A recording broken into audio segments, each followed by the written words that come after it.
সম্মানিত গায়েস, আসসালামু আলাইকুম।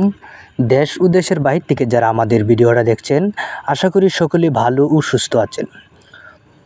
তো স্ক্রিনে লক্ষ্য করতেছেন থাই পাঙ্গাস মাছের পোনা। তো 3 থেকে 4 ইঞ্চি সাইজের এই থাই পাঙ্গাস মাছের পোনাগুলো আপনারা আমাদের কাছ থেকে সংগ্রহ করতে পারবেন।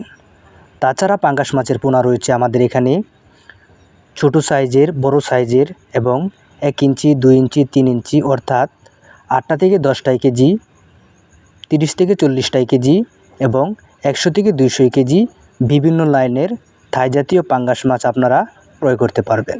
তো সম্মানিত ভিউয়ার্স, এই মাছগুলো আপনারা পুকুরে কিভাবে চাষ করবেন তা আজকে বিস্তারিত জেনে নেওয়া যাক। পুকুরে চাষ করার ক্ষেত্রে বন্যামুক্ত পুকুর থাকতে হবে, অর্থাৎ পুকুরের আয়তন বড় থাকে এরকম পরিবেশে আপনার পুকুর থাকতে হবে। তো পুকুর প্রস্তুতি কিভাবে করবেন?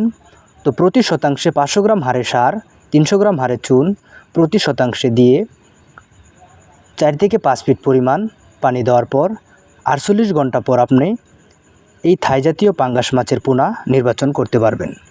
তো এই মাছের সাথে আপনারা অন্য কাপ জাতীয় মাছের পোনা যেমন রুই, মৃগেল, সিলভার, কালীবাউস, বাটা, গুনিয়া, চাইনা পুঁটি এবং সকল ধরনের কাপ জাতীয় মাছ মিশ্র চাষ করা যায়। তো সম্মানিত ভিউয়ার্স, যদি আপনি এককভাবে চাষ করতে চান, এই মাছের পোনাগুলো আপনারা প্রতি শতাংশে 300 থেকে 400 পিস দিতে পারবেন। আর যদি মিশ্র চাষ করতে চান তাহলে প্রতি শতাংশে 100 থেকে 150 পিস প্রতি শতাংশে দিতে পারবেন। তো নিয়মিত 2 বেলা খাবার দেওয়ার পর 3 থেকে 4 মাসে এই মাছগুলো আপনারা 1 কেজি প্লাস 1.5 কেজি বানিয়ে বাজারে বিক্রি করতে পারবেন। ভিডিওটি ভালো লাগলে আমাদের চ্যানেলটিকে সাবস্ক্রাইব করবেন। আরও নিত্য নতুন ভিডিও পেতে আমাদের সাথেই থাকবেন। ভালো থাকবেন, সুস্থ থাকবেন। দেখা হবে অন্য আরেকটি ভিডিওতে। আসসালামু আলাইকুম।